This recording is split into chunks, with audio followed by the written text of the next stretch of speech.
Peperangan bukanlah solusi akhir dalam penyelesaian masalah, di mana dampak yang ditimbulkan antara kedua belah pihak akan sama-sama dirugikan. Layaknya konflik peperangan yang terjadi antara dua negara, Israel dan Palestina. Lantas, upaya apa yang harus ditempuh oleh keduanya? Berikut tanggapan perdamaian yang diutarakan salah seorang akademisi, sekaligus tokoh intelektual adat Dayak Kalimantan Timur. Dia adalah Profesor Dr. Jiu Hardi, yang memiliki pandangan terhadap peperangan antar dua negara yang terjadi hingga saat ini. Menurut saya, kenapa berlarut-larut? Orang cenderung memihak. Ada yang memihak Palestina, ada yang memihak Hamas, ya. Untung aja Palestina ini bisa memilah diri, ya, karena menurut kita kan Israel Palestina, ternyata tidak, karena Presiden Palestina Pak Mahmud Abbas, ya, beliau katakan itu kami tidak atau bukan mewakili kami Palestina yang dilakukan oleh Hamas itu, karena mereka itu ada beberapa fraksi, terutama yang besar ini kan Fatah dengan Hamas ini.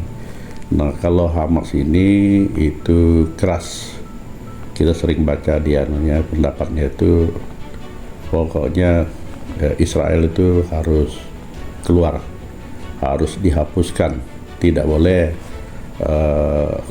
hidup di tanah Palestina. Itu mereka jaga. Dengan begitu kan harus keras itu, ya kan.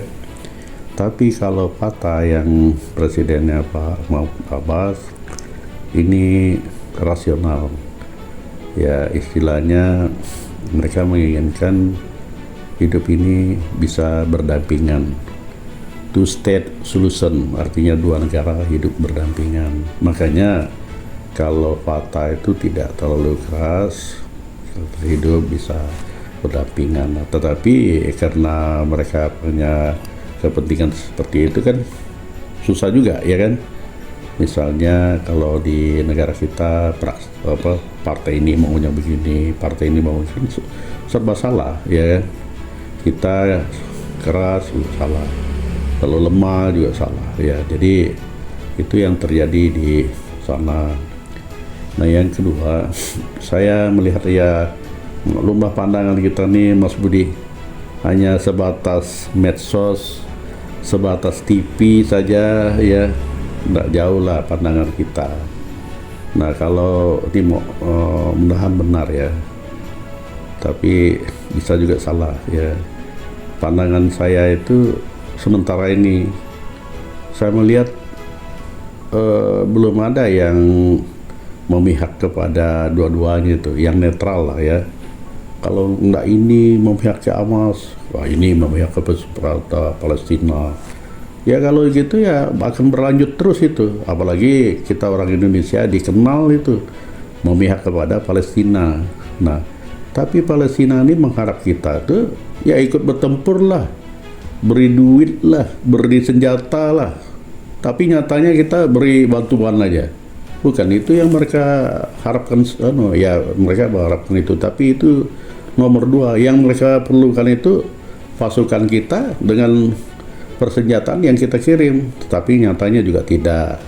Nah, ini yang ya kita lihat itu seperti itu. Nah, kalau dikatakan Israel, ya, Israel itu penjajah, ya ada benarnya. Tapi kalau kita telusuri ke belakang, ternyata bukan mereka yang menjajah Palestina itu, ya kan? Yang menjajah Palestina itu tahun 1947, ya, 647 itu, ya, di Gaza itu, ternyata itu Mesir. Kemudian di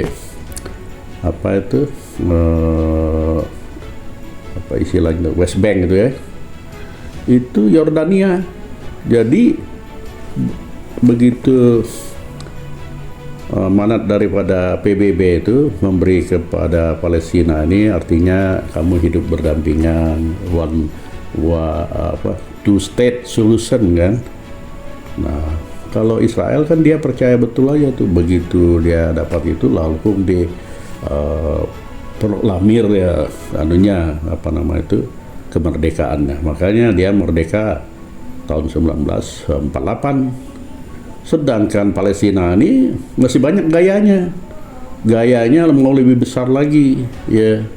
Tahu-tahu bukan mau proklamir kemerdekaannya, tapi diserang, dibantu oleh beberapa, ada kalau tidak salah ada 5 negara kah yang bantu itu nyerang Israel ini. Tapi akhirnya apa? Kalah. Nah, karena Israel yang menang ya, hukum perang itu kan harus diambil lagi wilayahnya. Nah, dia mau wilayah seperti dikasih oleh PBB itu, oh nanti dulu kau. Ini hasil menang perang, dah tentu Israel ngomong seperti itu. Ya, nah ini yang makin berkelanjutan ya.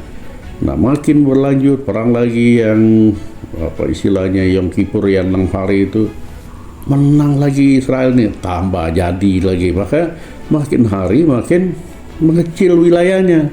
Nah, kita tidak tahu nih seandainya nanti kalau Israel yang menang perang, bisa-bisa jalur Gaza itu hilang lagi, diambil semuanya ya. Tapi ya mudah-mudahan bisa damai lah ya, kita harapkan. Nah, kalau kita ke belakang lagi, yang menjajah Palestina tuh ke belakang itu banyak sudah. Yang kita tahu itu adalah seperti pemerintah Ottoman itu yang dari Turki. Itu 450 tahun menjajah Palestina itu. Orang tidak mau ngomong-ngomong itu. Ya, kemudian lagi yang dari Nebukadnezar itu dari apa itu dari Irak itu. Hancur peradaban mereka juga. Kemudian yang dari apa nih? Dari Roma itu juga yang waktu Nebukadnezar apa namanya itu? Itu Nebukadnezar yang dari tuh, yang Pontius Pilatus itu kan Romawi itu yang menjajah itu. Orang ndak lihat ke sana, yang orang lihat kan sekitar 48 nih, wah begini-gini Israel nih penjajah. Kalau sejujurnya ya, ini saya katakan, saya kalau lihat Israel itu ya mudah-mudahan pendapat saya ini tidak benar lah ya, atau keliru lah ya. Saya melihat mereka itu kasihan. Kenapa kasihan? Mereka tidak punya negara. Bayangkan istilahnya, wah ini umat pilihan Tuhan begini. Allah, orang mereka tidak punya negara. Sekarang kalau disuruh pergi, kemana mereka pergi? Kasihan juga kan. Padahal menurut firman Tuhan itu mereka itu adalah umat pilihan Tuhan. Nah, itu ya. Nah, kemudian kalau Palestina yang kita sebut dengan orang Arab sekarang ini ya, kalau dulu kan ada yang dilupakan orang tuh. Palestina dulu tuh ya bubuhannya Goliat, ya kan? Mana ada orang sebut-sebut Goliat? Malah kalau saya lihat yang lalu tuh justru yang Palestina tuh bubuhan Nabi Daud, ya, yang pakai ketepel hantam Goliat itu kan Daud itu, yang disebut Raja Daud itu Israel murni. Nah, Goliat mana? Siapa? Oh, kita kan itu yang Palestina yang sebelumnya, tapi menurut cerita itu sudah musnah. Nah, yang baru setelah itu kan ada apa campuran, sebenarnya bukan hanya aja, termasuk orang dari Eropa, yang dari Pulau Kreta ya, ada dari Arab juga bergabung. Itulah yang Palestina yang sekarang ini tidak murni juga. Nah, kalau kita tarik aja ya, kasihannya apa yang saya bilang tadi, teman-teman Arab ini kan sudah banyak yang diperoleh di dunia ini. Misalnya kiblat. Nah, sekarang ada berapa kiblatnya? Ada 2 kan? Dan yang utama itu di mana? Di Mekah, ya kan, itu yang utama. Nah, masjid ada berapa sudah yang dianggap ini suci itu? Masjid apa nama itu yang di Mekah itu?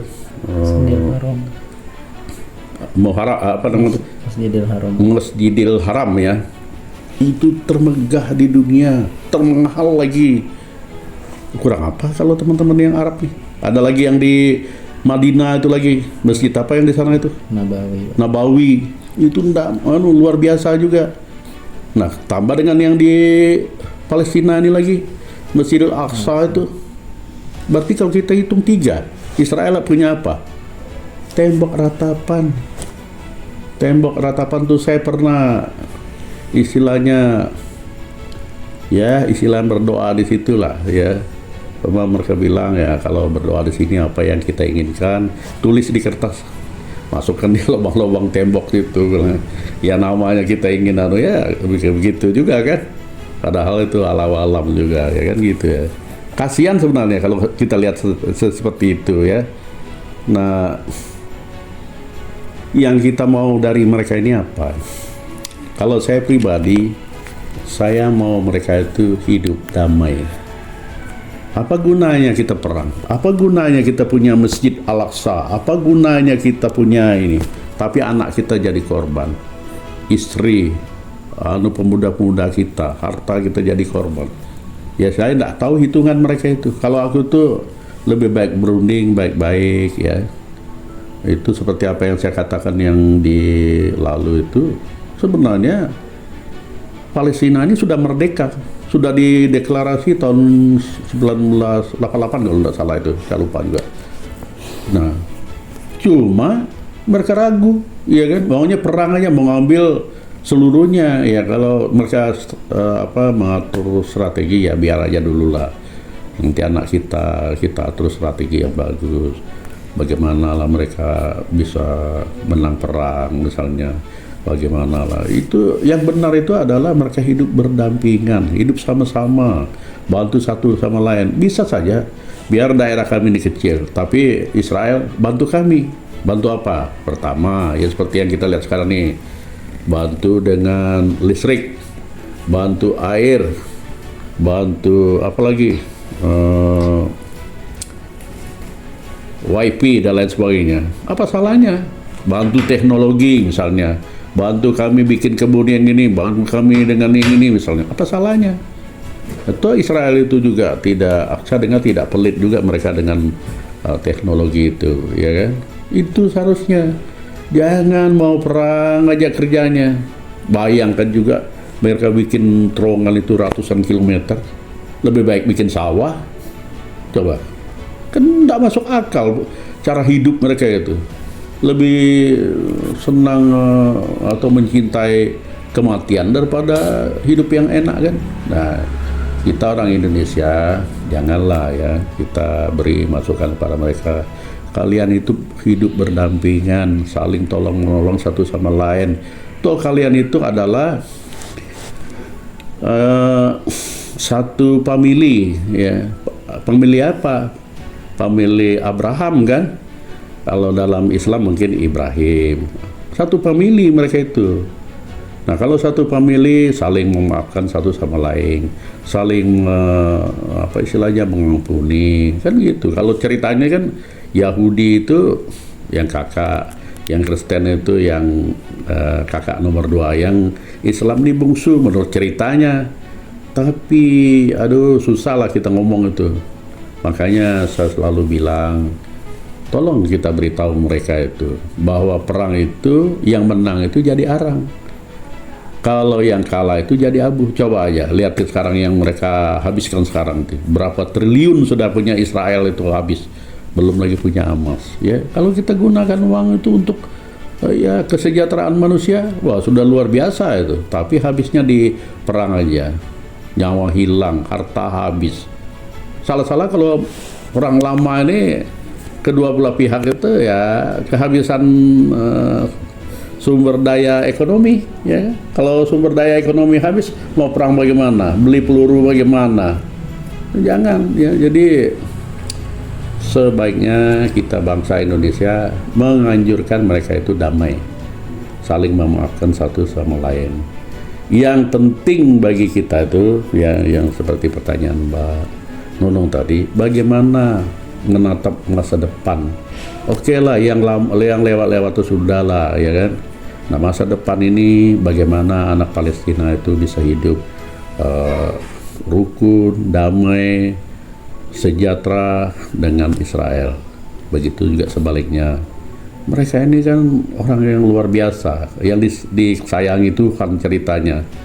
Makanya mahasiswa di Fakultas Ekonomi itu ketawa saya dengar saya ngomong, Tuhan belum pernah kasih makan makanan yang sekaligus kita terima lalu kita makan.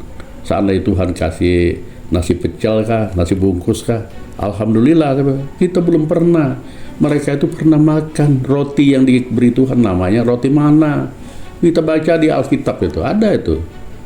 Jadi janganlah mereka bilang saling memaafkan satu dengan yang lain begini. Mereka sendiri tidak bisa memaafkan saudara-saudara mereka. Itu satu rumpun mereka itu. Ya, keluarganya Abrahamik lah, apa ceritanya itu. Jadi menurut saya janganlah diperpanjang. Kalau diperpanjang menghabiskan sumber daya ekonomi yang mereka miliki aja. Atau dengan kata lain menghabiskan uang mereka aja, sedangkan membeli makanan itu susah, ya kan?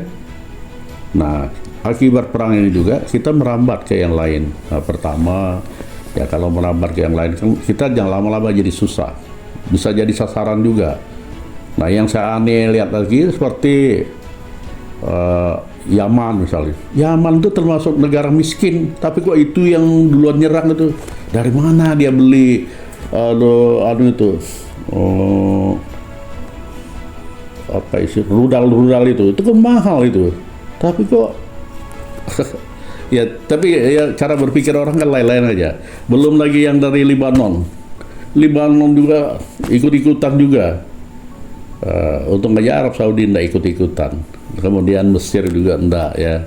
Mereka sudah paham bahwa perang itu membuang sumber daya aja. Yang menang jadi arang, yang kalah jadi abu, kan gitu ya. Jadi kalau kita berpikir gitu, lebih baik kita minta maaf dengan orang. Tuhan mengampuni kita semua. Kita pada dasarnya kan satu keluarga besar nih, apalagi mereka. Oh, Islam ini termasuk nabi-nabi itu. Ada, coba ya dilihat ya, yang disampaikan oleh tokoh-tokoh agama itu. Oh, itu Palestina itu di situ tempat nabi. Nabi siapa? Ya Nabi Israel.